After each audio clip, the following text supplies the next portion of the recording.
19th edition of CK News. I'm your lead anchor and host, Victoria. To begin CK News this week, we'll head straight to Hey Y'all with DeeDee Huckabee. Thanks, Victoria. And hey, y'all, I have some great news for you. Isabella is a local Edmonton youth participating in an awesome alternative learning program while taking online school courses this fall. This is an amazing program as CBC News reveals parents and First Nations schools are turning to education options like medicine picking and getting out on the land as outdoor options for schooling amid COVID-19. This is one of Isabella's classrooms for the year. I've already learned how to scrape a hide, which was a lot of work. All come out. Instead of going back to school, she's studying online while also learning land-based skills.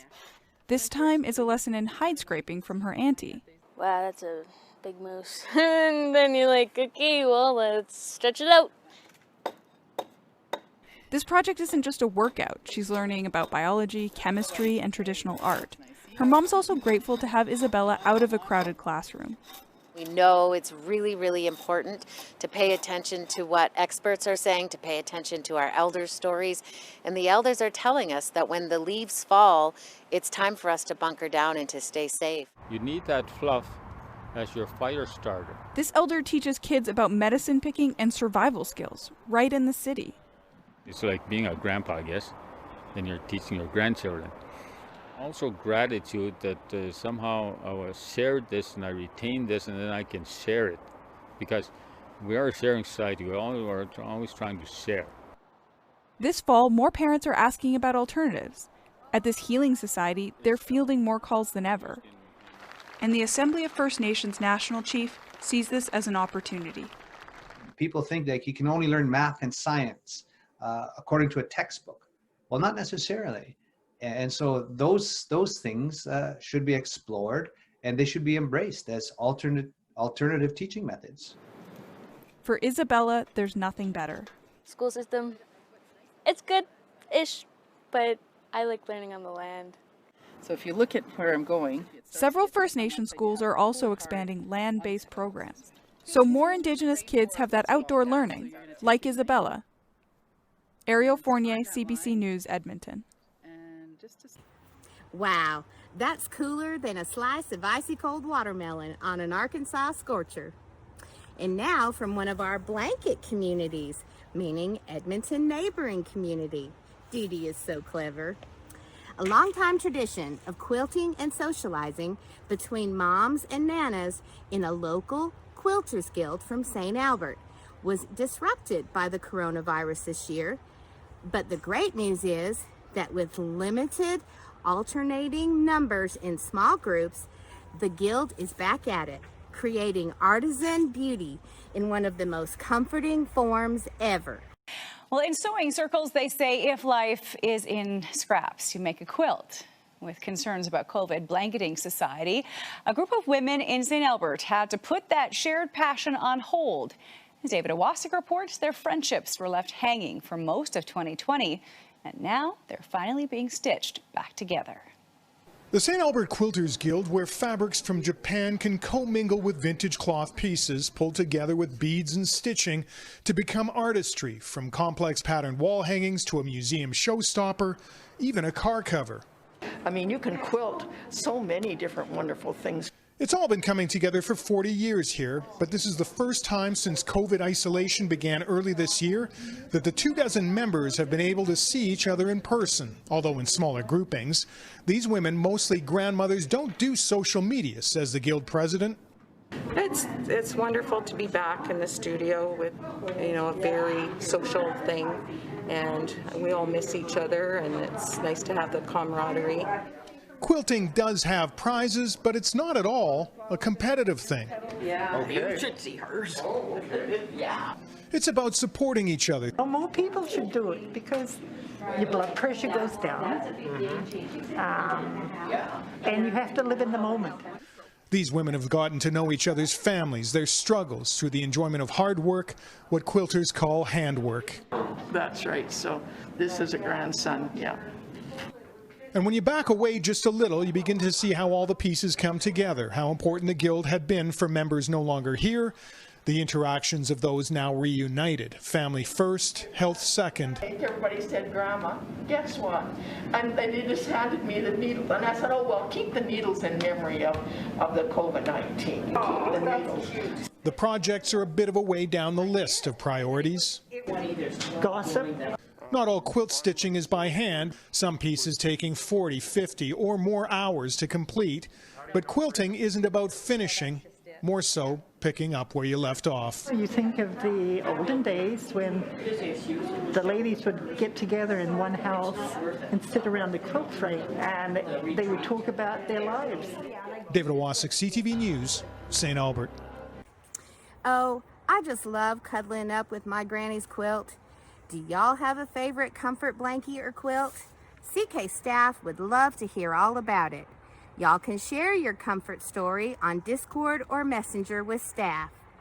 And now back to you, Victoria. Thank you, DeeDee. And now we'll head straight to CK News Sports, featuring Keaton and Thomas playing hockey at Crystal Kids.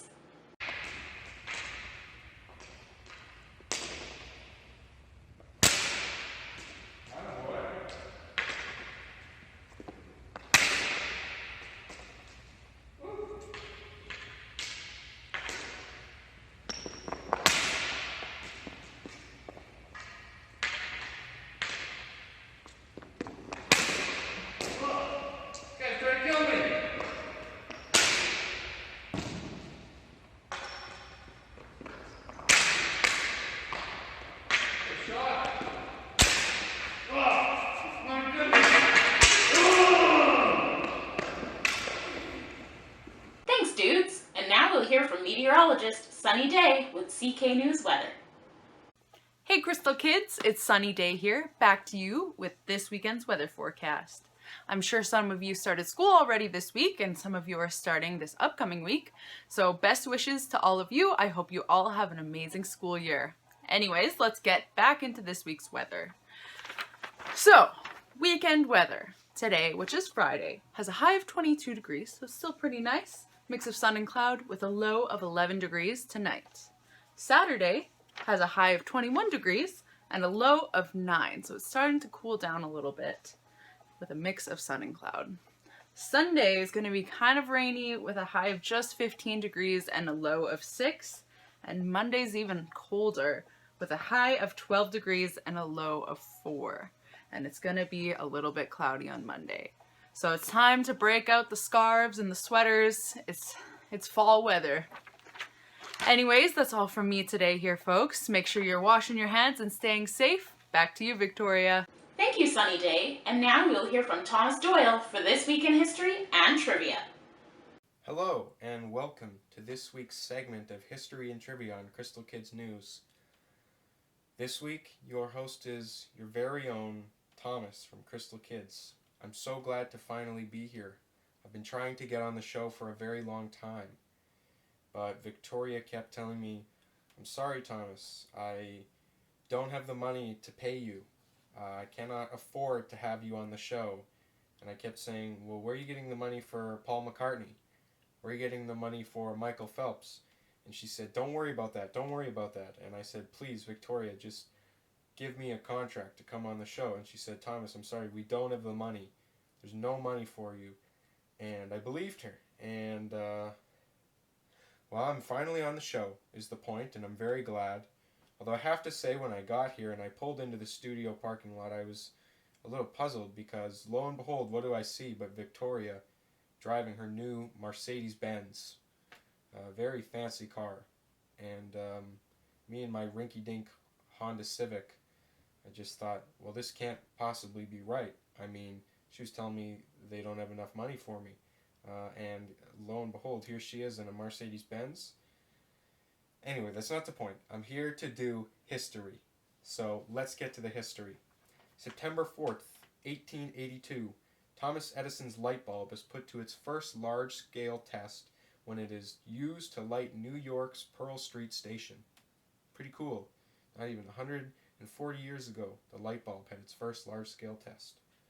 September 5th, 1976, Jim Henson's The Muppet Show premieres on television. And you know the Muppets.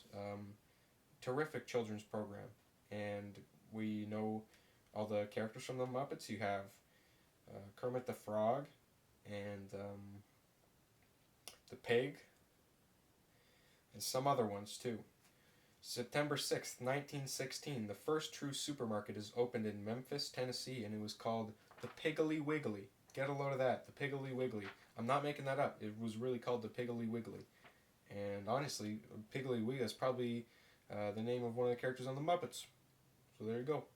September 7th, 2019, that's just last year. September 7th, 2019, the Joker. That's right, folks. The Joker wins the Golden Lion at the Venice Film Festival in Italy. I mean, wow, congratulations to the makers of that film.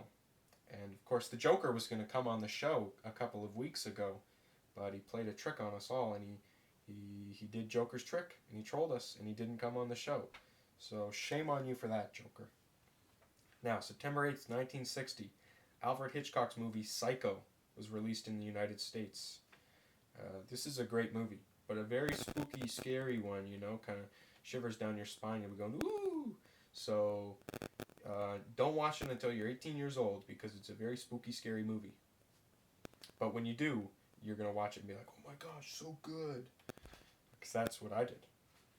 September 9th, 2015, Queen Elizabeth II becomes Great Britain's longest reigning monarch, because she was serving as the Queen for 63 years and 7 months, which is a long time, and of course she's still the Queen now. And the previous record was set by Queen Victoria. Maybe one day our own Crystal Kids Victoria could be the Queen, and there could be another Queen Victoria, it would be her. Of course,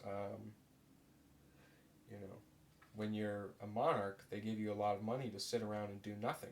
So it's not all that different than the Mercedes-Benz she's driving into the studio while I'm grinding out trying to do the news on my nickels and dimes salary here. Anywho, not the point. September 10th, 1991, Nirvana releases their single Smells Like Teen Spirit, which soon became the biggest and most popular song in the world. And what a song it is. A great song, and it was very important to me as a teenager, as you can tell, because I've got all my cool rock stuff here, and I like rock music, because I'm cool. Now, that's it for the history of this week, and we'll get right to the trivia. Last week's trivia question was, who is older, Justin Bieber or Crystal Kids staff member Sarah? And the correct answer was, and is, still, Justin Bieber, who's 26 years old, and Sarah is not 26 years old. This week's question is, what year was the first appearance of Thomas the Tank Engine in books? And I know you know who Thomas the Tank Engine is, because every time I have ever met somebody at Crystal Kids, they'll go, oh, Thomas? You mean like Thomas the Train? And he's not a train, you gotta get it right, he's Thomas the Tank Engine. So, what year was his first appearance in books? If you think you know the answer, you can put it on Discord or on Facebook, on the Crystal Kids pages. You can talk to the staff. You can tell us when you're in center the next time, and we'd love to see you there, and so you can give us your trivia answer there. In the meantime, I'm going to go enjoy the rest of my week and try and negotiate a long-term contract to keep her appearing on this show with Victoria, because I love history and I'd love to be here every week. So I think this could be the beginning of a long and terrific partnership where I do the history every single week, and I can't wait to be here next week to do the history. I think it's going to be terrific. So until then, it's been a wonderful time, and you have yourself a terrific week, folks. Back to you, Victoria. Thank you, Thomas, and I'm back for your random fact of the week. Did you know that Stephen Hawking held a reception for time travelers on June 28, 2009? He didn't invite anyone to the party until after, so that only those who could travel backwards in time would be able to attend. No one attended. It's the end of the world as we know it. It's the end of the world. Moving along to some birthday announcements, this week we have 6 CK kiddos celebrating their birthdays. Happy birthday to AJ, Colton, Yosef, Kingston, Thomas, and Cadence.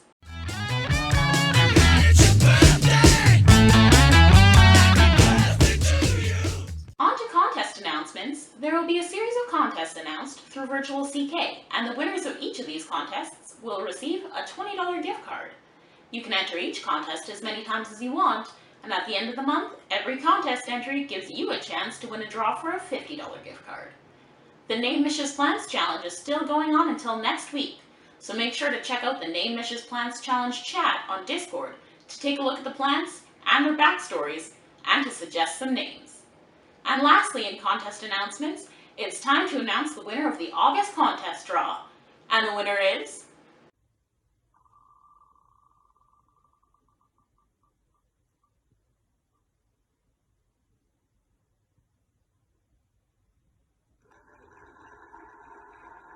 Congratulations, Drake! You're the winner of a $50 gift card! Now they always say congratulations. In other announcements, CK's hours are changing. The center is now open from 3:30 p.m. to 6:30 p.m. Monday to Friday using the sign-up system. CK's School for the Cool will also be open Tuesday and Thursday mornings from 10 a.m. to 2 p.m. for homework help. Virtual CK will be open Mondays and Fridays, also from 3:30 p.m. to 6:30 p.m. Thank you for tuning in. This has been the 19th edition of CK News, and I'm your lead anchor and host, Victoria, reminding all you watching at home to do what you can to prevent the spread of COVID-19 and to be kind to yourselves and others. Remember to sign up so we can see you in the center soon. And you stay classy, Crystal Kids.